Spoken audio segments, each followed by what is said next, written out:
Hindi club में फिर से आपका एक बार स्वागत है। जो पिछली बार मिस्टेक हुआ था उसको मैं पहले बता दूं। उदयन ने पाटलिग्राम की स्थापना की थी। पाटलिग्राम यानी बाद में उसका नाम पाटलिपुत्र रखा गया था, पाटलिपुत्र हो गया था। अब उदयन कौन था? उदयन अजातशत्रु का बेटा था और उदयन ने ही अजातशत्रु की हत्या कर 461 ईस्वी में मगध की गद्दी पर उसका हत्या किया। उसके बाद मगध की गद्दी पर बैठ गया। कौन? उदयन। उसने क्या किया था? तो पाटलिग्राम की स्थापना की थी। उदयन किसका अनुयायी था? तो ये जैन धर्म का था और हर्यक वंश से ये संबंधित था। अब हर्यक वंश का अंतिम राजा कौन था? उदयन का बेटा नाग दशक था। अब आइए चलते हैं सिद्धार्थ के साथ और पूरा वीडियो देखिए अच्छे तरीके से। और मैंने कोशिश किया है इस वीडियो में कोई भी त्रुटि ना। ओके, तो चलिए शुरू करते हैं आज चैप्टर 8 क्लास 6 की हिस्ट्री की जो बुक है बीटीबीसी की, उसके चैप्टर 8 की आज मैं बात कर रहा हूँ। चैप्टर 8 का नाम है नए प्रश्न नवीन विचार। तो चलिए शुरू करते हैं। इसमें हमारा जो पहला मेन पॉइंट है वो है लगभग 600 ईसा पूर्व के आसपास उपनिषदों का संकलन हुआ। उपनिषद उत्तर वैदिक ग्रंथों का हिस्सा थे। उपनिषद का शाब्दिक अर्थ है गुरु के समीप बैठना। नेक्स्ट पॉइंट है गार्गी। गार्गी जैसे स्त्री विचारकों का भी उल्लेख मिलता है। गार्गी मेनली जो है वो राज दरबारों में होने वाले वाद विवादों में हमेशा हिस्सा लिया करती थीं।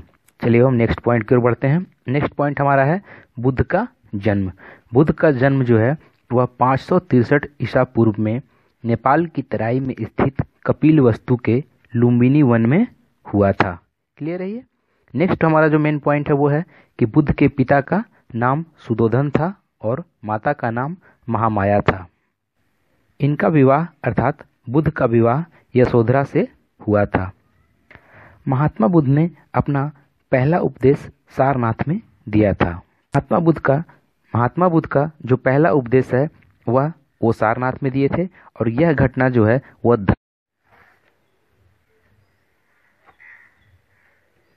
धर्मचक्र प्रवर्तन जो है वो क्या है?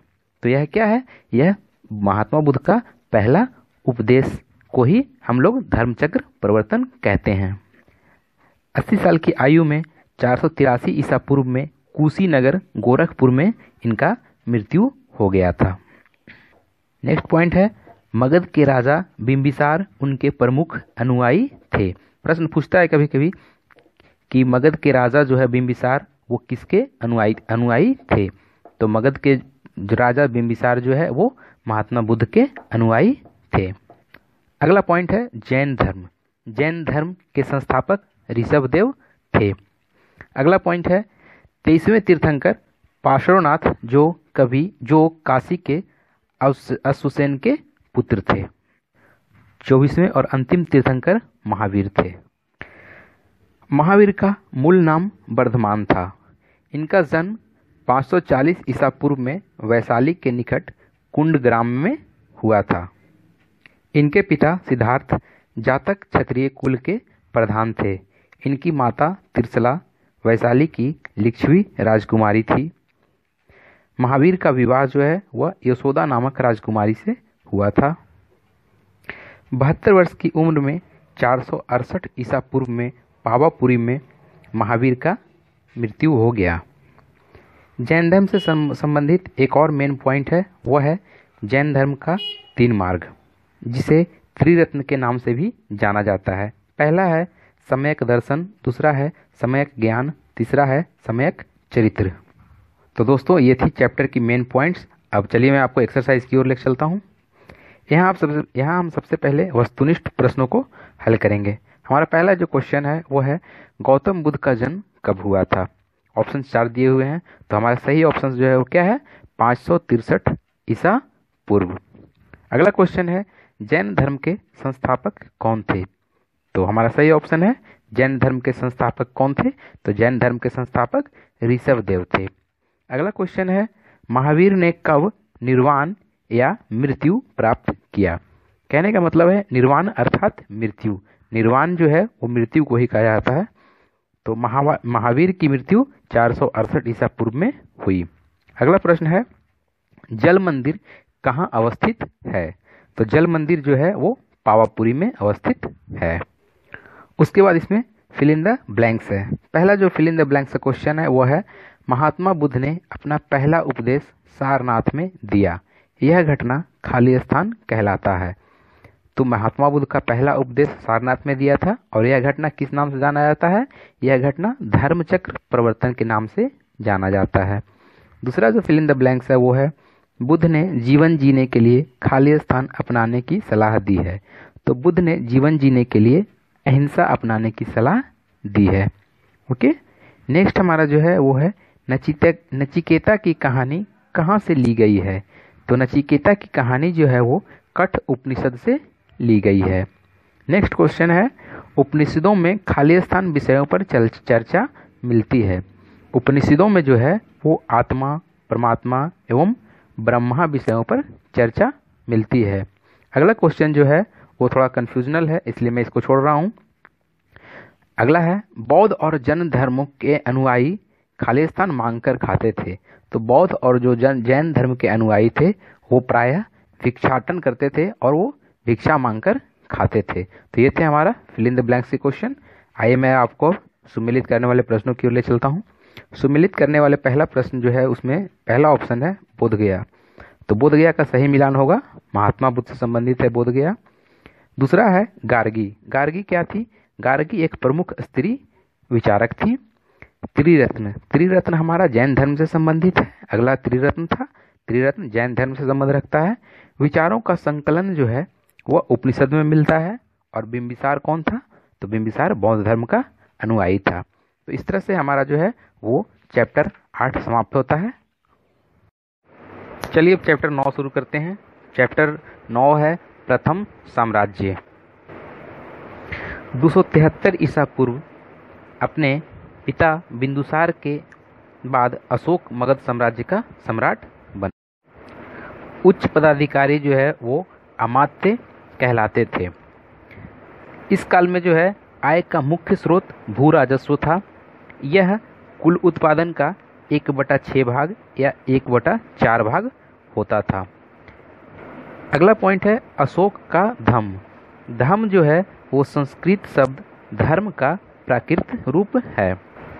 नेक्स्ट पॉइंट है जहानाबाद जिले के बराबर पहाड़ी की तीनों गुफाओं की दीवारों पर अशोक के लेख उत्कीर्ण मिले हैं। Very very important point for the view of बीटेट examinations. आपका जो है जहानाबाद जिला का बराबर पहाड़ी की तीनों गुफाओं की दीवारों पर किसके लेख के उत्कीर्ण मिले हैं? बहुत बहुत इंपॉर्टेंट क्वेश्चंस। तो किसके लेख के उत्कीर्ण मिले हैं? अशोक के लेखों के उत्कीर्ण मिले हैं। अगला पॉइंट है 1837 ईस्वी में जेम्स प्रिंसेप नामक अंग्रेज विद्वान ने सर्वप्रथम ब्राह्मी लिपि को पढ़ा था।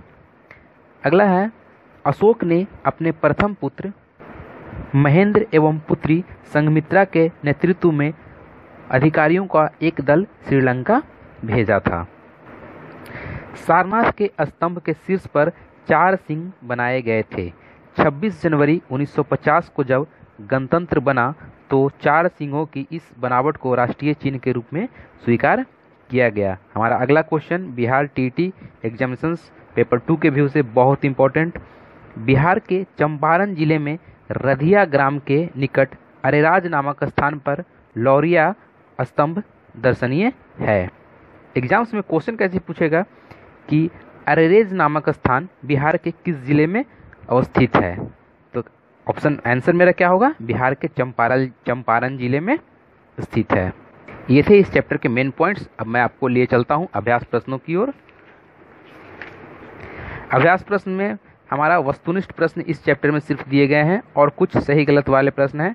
तो मैं आपको वस्तुनिष्ठ प्रश्नों को करवाता हूँ। पहला जो वस्तुनिष्ठ प्रश्न है वह है सम्राट अशोक कहाँ का शासक था? तो सही आंसर है मगध का शासक था सम्राट अशोक। अगला प्रश्न है किसके उपदेश ने सम्राट अशोक को प्रभावित किया? तो महात्मा बुद्ध के जो है वो उपदेश ने सम्राट अशोक को प्रभावित किया था। अगला प्रश्न है अशोक के साम्राज्य में प्रशासन का उच्च पदाधिकारी होता था। अशोक के साम्राज्य में जो है वो प्रशासन का उच्च पदाधिकारी अमात्य कहलाता था। मैं अभी पीछे चर्चा भी किया हूँ मेन पॉइंट्स में भी। किस युद्ध को जीतने के बाद अशोक का मन दुख से भर गया? कलिंग के युद्ध के बाद जो है वो अशोक का जो है वो हृदय परिवर्तन हुआ और उसका जो है वो मन दुख से भर गया था। अगला है, सर्वप्रथम ब्राह्मी लिपि को किसने पढ़ा? तो सर्वप्रथम ब्राह्मी लिपि को किसने पढ़ा? जेम्स प्रिंसेप ने पढ़ा। दोस्तों, मैं आपसे एक गुजारिश करूंगा कि आप अगर Bihar TT paper 2 exam social science के लिए अगर आप बैठ रहे हैं तो मेरा एक आपसे गुजारिश है कि आप बीटीबीसी की पुस्तकों को अवश्य पढ़ें। 6, 7, 8 की पुस्तकों को बहुत ध्यानपूर्वक और एक एक पॉइंट्स को ध्यान से पढ़ें। चलिए शुरू करते हैं चैप्टर 10। चैप्टर 10 है हमारा शहरी एवं ग्राम्य जीवन। इसमें जो इम्पोर्टेंट पॉइंट्स हैं वो हमारा पहला पॉइंट है, सुदर्शन झील का निर्माण सर्वप्रथम चंद्रगुप्त मौर्य ने करवाया था। यह गुजरात में स्थित है।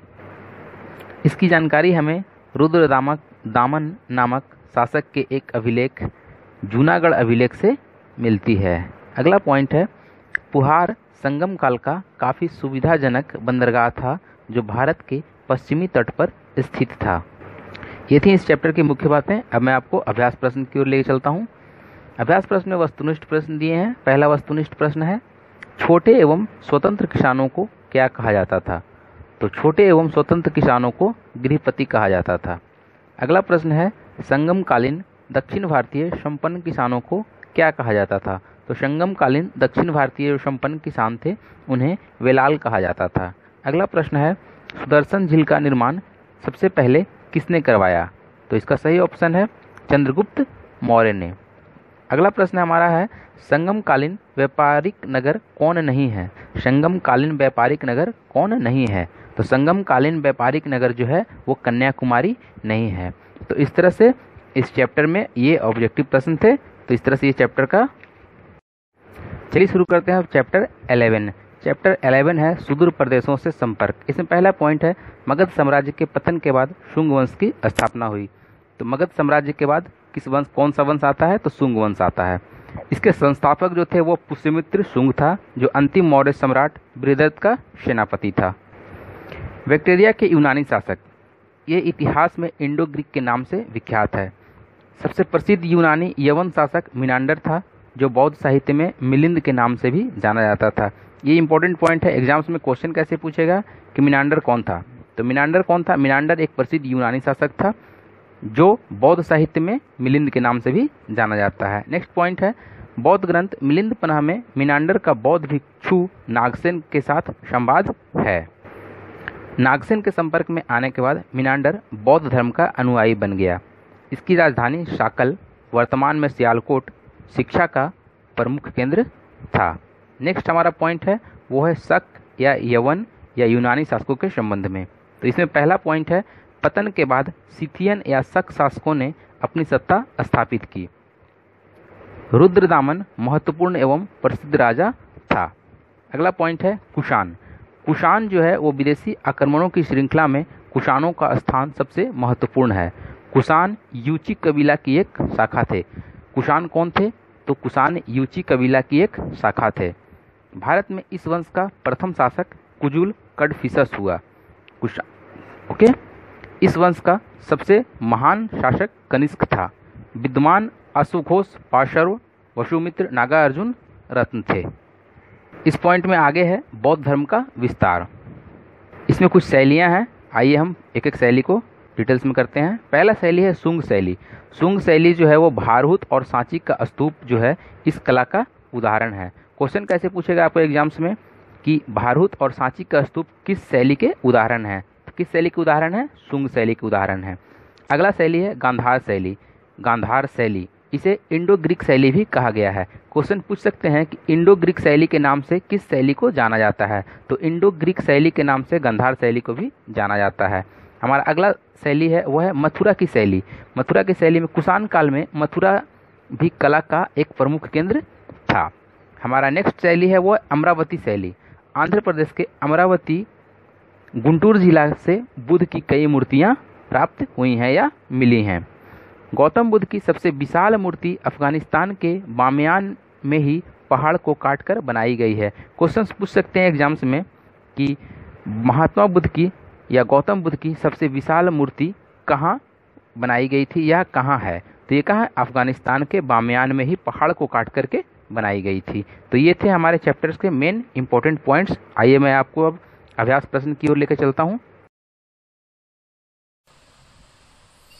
वस्तुनिष्ठ प्रश्न। प्रसिद्ध यूनानी शासक कौन था? मिनांडर। कनिष्क की राजधानी कहाँ थी? पेशावर।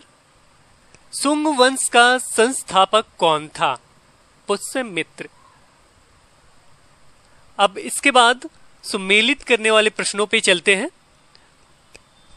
तो उसमें सबसे पहले सुमेलित करने वाले प्रश्नों में है महायान, बौद्ध धर्म, मिनांडर, इंडो ग्रीक,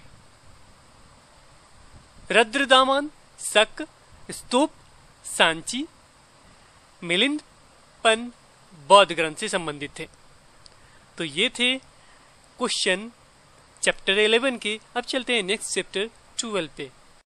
चलिए शुरू करते हैं चैप्टर 12। चैप्टर 12 हमारा है नए साम्राज्य एवं राज्य। इसमें है मेन पॉइंट्स गुप्त वंश की स्थापना। तो गुप्त वंश की स्थापना जो है वो चंद्रगुप्त प्रथम ने की थी। अगला पॉइंट है समुद्रगुप्त। समुद्रगुप्त जो है वो 335 से लेकर 375 ईसा पूर्व तक का इसका जो है ड्यूरेशन है, इसका कार्यकाल है। यह गुप्त वंश का सबसे प्रभावशाली शासक था। इसके बारे में राजकवि हरिसेन द्वारा लिखित एक प्रशस्ति से जानकारी मिलती है। इसके अतिरिक्त समुद्रगुप्त के बारे में एरन अभिलेख मध्य प्रदेश में से जो प्राप्त हुआ है उसमें भी मिलती है। अब हम एक एक करके गुप्त वंशावली पे चर्चा करेंगे। पहला है श्रीगुप्त। श्रीगुप्त का जो काल है, ड्यूरेशन है इसका 240 से 280 ईसा पूर्व तक है। अगला है घटोत्कच। घटोत्कच का जो कार्यकाल है वो 280 से 319 ईसा पूर्व तक है। नेक्स्ट है चंद्रगुप्त प्रथम। चंद्रगुप्त प्रथम का ड्यूरेशन है 319 से 335 ईसा पूर्व तक। अगला जो हमारा गुप्त वंशावली में है वो है समुद्रगुप्त। इसका जो कार्यकाल है वह 335 से 375 ईसा पूर्व तक है। इसके आगे हैं रामगुप्त। रामगुप्त का कार्यकाल जो है वो 375 से 375 तक ही है। ठीक है, ये इनका ड्यूरेशन बस कुछ ही दिनों का था। नेक्स्ट हमारा है वो चंद्रगुप्त। चंद्रगुप्त का जो ड्यूरेशन है वो है 375 से लेकर 415 तक। इसके बाद हमारे हैं कुमारगुप्त आते हैं। कुमारगुप्त का जो ड्यूरेशन है वो 415 से लेकर के 455 ईसा पूर्व तक आता है। इसके बाद गुप्त वंशावली में स्कंदगुप्त का नंबर आता है। इनका जो कार्यकाल है वो 455 से 467 ईसा पूर्व तक का है। नेक्स्ट पॉइंट हमारा इंपॉर्टेंट है वो है दिल्ली के मेहरौली स्थित लौह स्तंभ में चंद्र नाम के जिस शासक का उल्लेख मिलता है उसे चंद्रगुप्त द्वितीय ही समझा जाता है। नेक्स्ट पॉइंट है चंद्रगुप्त द्वितीय ने विक्रमादित्य की उपाधि धारण की थी। नेक्स्ट पॉइंट हमारा है इंपॉर्टेंट पॉइंट है चीनी यात्री फाहियान चंद्रगुप्त II के शासनकाल में ही भारत आया था। ये इंपॉर्टेंट क्वेश्चन है, एग्जाम भी उसे ये बहुत बार एग्जाम्स में आ चुका है ये क्वेश्चन भी कि चीनी यात्री फाहियान किसके शासनकाल में भारत आया था। तो किसके शासनकाल में भारत आया था? ये चंद्रगुप्त द्वितीय के शासनकाल में भारत आया था। नेक्स्ट पॉइंट है हेनसांग एक चीनी यात्री था। हेनसांग एक चीनी यात्री था जिसने हर्ष के साम्राज्य का भ्रमण किया था। तो हेनसांग किसके शासनकाल में भ्रमण किया था? हर्ष के साम्राज्य का भ्रमण किया था। ठीक है, ये क्लियर है। अब मैं आपको इसके अभ्यास प्रश्न की ओर लेकर चलता हूँ। अभ्यास प्रश्न में हमारे यहाँ पास 5 प्रश्न दिए हुए हैं। सबसे पहला प्रश्न है कि समुद्रगुप्त की प्रशस्ति किसने लिखी? तो समुद्रगुप्त की प्रशस्ति हरिसेन ने लिखी। दूसरा जो ऑब्जेक्टिव क्वेश्चन है वो है हर्षवर्धन किस वंश का राजा था? तो हर्षवर्धन जो है वो पुष्यभूति वंश का राजा था। नेक्स्ट ऑब्जेक्टिव क्वेश्चन है मेहरौली के लौह स्तंभ से किस राजा के बारे में जानकारी मिलती है? तो मेहरौली के लौह स्तंभ जो है वो चंद्रगुप्त द्वितीय के बारे में हमें जानकारी प्राप्त मिलती है, जानकारी मिलती है। नालंदा विश्वविद्यालय में विद्यार्थियों को प्रवेश कैसे मिलता था? तो नालंदा विश्वविद्यालय में जो है वो विद्यार्थियों को सवाल पूछकर या जांच परीक्षण द्वारा ही प्रवेश मिलता था। एहोल अभिलेख किस राजा की प्रशस्ति है? एहोल अभिलेख very very important question for the view of Bihar TT social science paper 2। Aihole अभिलेख किस राजा की प्रशस्ति है? तो एहोल अभिलेख जो है वो पुलकेशन द्वितीय की प्रशस्ति है। तो इस तरह से दोस्तों हमारा चैप्टर 12 समाप्त हुआ। Thank you. आइए अब चैप्टर 13 की चर्चा करते हैं। चैप्टर 13 हमारा है संस्कृति एवं विज्ञान।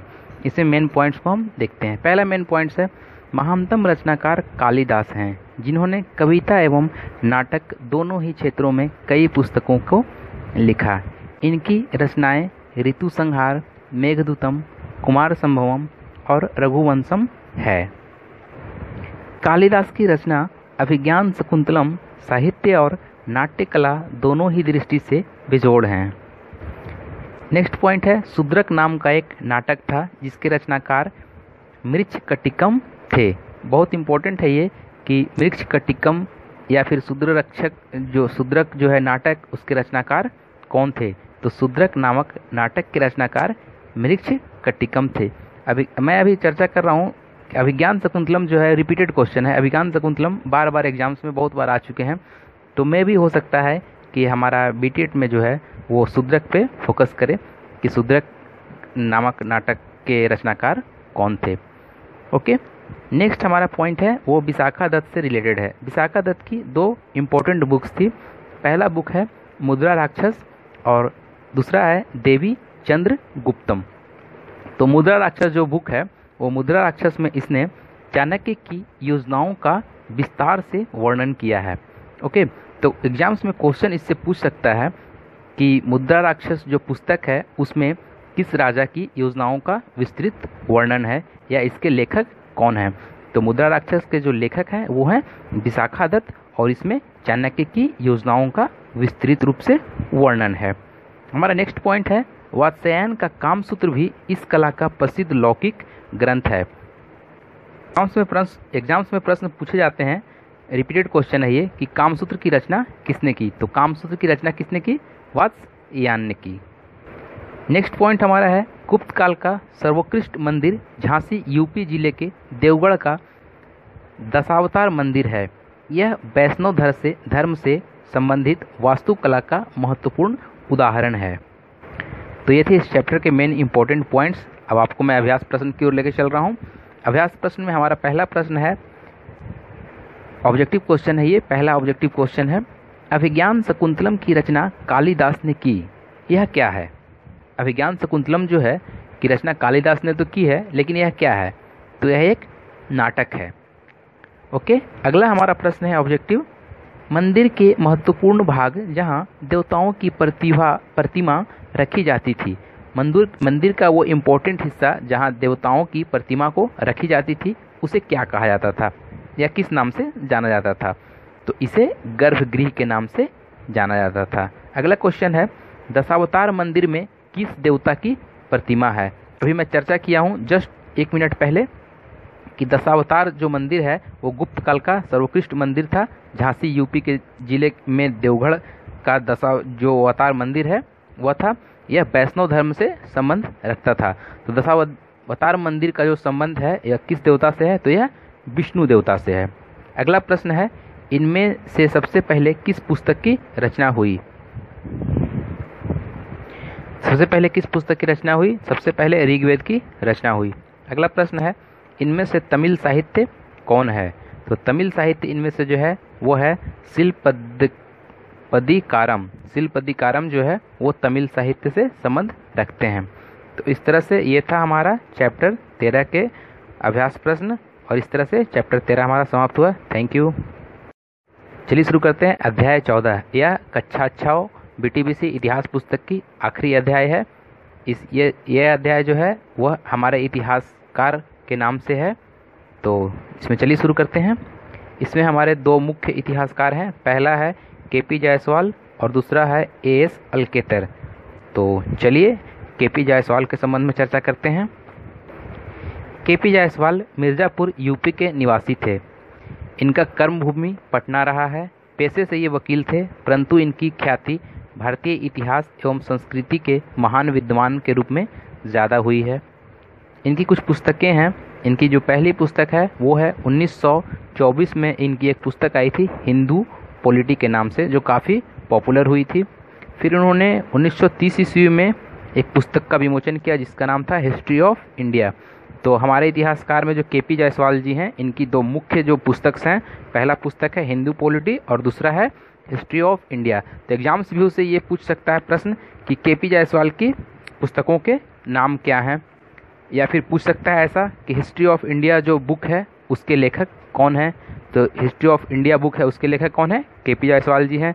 या फिर ऐसे भी प्रश्न पूछ सकता है कि हिंदू पॉलिटी बुक के लेखक कौन है। तो हिंदू पॉलिटी बुक के लेखक कौन है? केपी जायसवाल जी हैं। तो ये था केपी जायसवाल जी का मेन और इम्पोर्टेंट पॉइंट्स। सेकेंड जो इतिहासकार हैं वो हैं डॉक्टर अनंत सदाशिव अलकेतर। डॉक्टर अनंत सदाशिव अलकेतर महान पुरातत्वविद एवं इतिहासकार थे। पटना विश्वविद्यालय में प्राचीन साहित्य, इतिहास एवं पुरातत्व विभाग के खुलने पर इन्होंने संस्थापक अध्यक्ष के रूप में अपना योगदान दिया था। ये काशी प्रसाद जायसवाल शोध संस्थान के संस्थापक, निर्देशक एवं राष्ट्रभाषा परिषद के सदस्य भी थे। नेक्स्ट पॉइंट है बिहार के राज्यपाल आर दिवाकर द्वारा संपादित पुस्तक बिहार थ्रू द एजेस के प्रकाशन में डॉक्टर अलकेतर का महत्वपूर्ण योगदान रहा है। तो ये था आपका डॉक्टर केपी जायसवाल और एएस अलकेतर के संबंध में संक्षिप्त चर्चा। तो इस तरह से जो है हमारा क्लास 6 का जो है वो चैप्टर समाप्त होता है। थैंक यू दोस्तों। और मैं आपसे एक निवेदन करता हूँ कि आप बीटीबीसी की जो बुक्स हैं उसे रेगुलर पढ़ें, पॉइंट वाइज पढ़ें, स्टेप टू स्टेप पढ़ें, क्योंकि इसमें बहुत सारे ऐसे पॉइंट्स हैं। मैं अभी देख रहा था, मैं आपके साथ चर्चा किया तो बहुत सारे पॉइंट्स हैं जो काफ़ी छोटे छोटे लिखे हैं, लेकिन वो काफ़ी इंपॉर्टेंट हैं एग्जाम्स व्यू से। तो मैं आपसे आग्रह करूँगा कि आप बिहार सरकार की जो किताबें हैं कक्षा 6 से 8 की, उसे आप नियमित रूप से पढ़ें। थैंक यू दोस्तों। ओके, ये अंतिम मैसेज उन लोगों के लिए जो गलत कमेंट करते हैं। सबसे पहले मैं मना करूंगा कि आप मेरा चैनल सब्सक्राइब नहीं करें, क्योंकि मुझे नहीं लगता आप टीचर बनोगे या नहीं बनोगे, उससे मेरे को प्रॉब्लम नहीं है। बट आप इस चैनल की एडवांटेज या डिसएडवांटेज लेके आप नहीं बनो, क्योंकि सबसे पहले मैं कहता हूं कि आपके अंदर शिष्टाचार होना चाहिए। क्योंकि पूरा देश एक बच्चा बनाओगे, वो आगे चल के क्या बनेगा, वो क्या करेगा, कलेक्टर बन सकता, कुछ भी। उसके हैंड में एक डिस्ट्रिक्ट हो सकता है, जिला हो सकता है, एक शहर हो सकता है, एक देश हो सकता है। इसलिए पहले अपने अंदर शिष्टाचार लाइए, उसके बाद आगे बढ़िए। हर इंसान से गलतियां होती हैं, वो टीचर हो, सब कोई हो, बट उसका सॉल्यूशन होता है। कोई ऐसा चैनल नहीं है जो अपनी गलतियां एक्सेप्ट करता। बुक में दिया है वही, इसलिए उसने बनाया है, बट यहां एक्सेप्ट भी होता है गलतियां, फॉलो भी होती है। ये क्लास 6 का था। सिद्धार्थ जी ने बहुत अच्छा काम किया है, कांग्रेट्स मेरे तरफ से। और मैं चाहूंगा इसी तरह आप 7, 8 का पढ़ें। उनका जल्दी वीडियो ज्योग्राफी पे आने वाला है, और मैं कहूँगा कि जल्द से जल्द तैयार करें उसे। और हो सकता है आज मैं एक और वीडियो अपलोड करूँ साइंस वालों के लिए, और मैथ के लिए भी ट्राई करूँगा। कल संडे भी है और आज मैंने लीव लिया था इसी के लिए। Thanks for watching this video. Bye bye.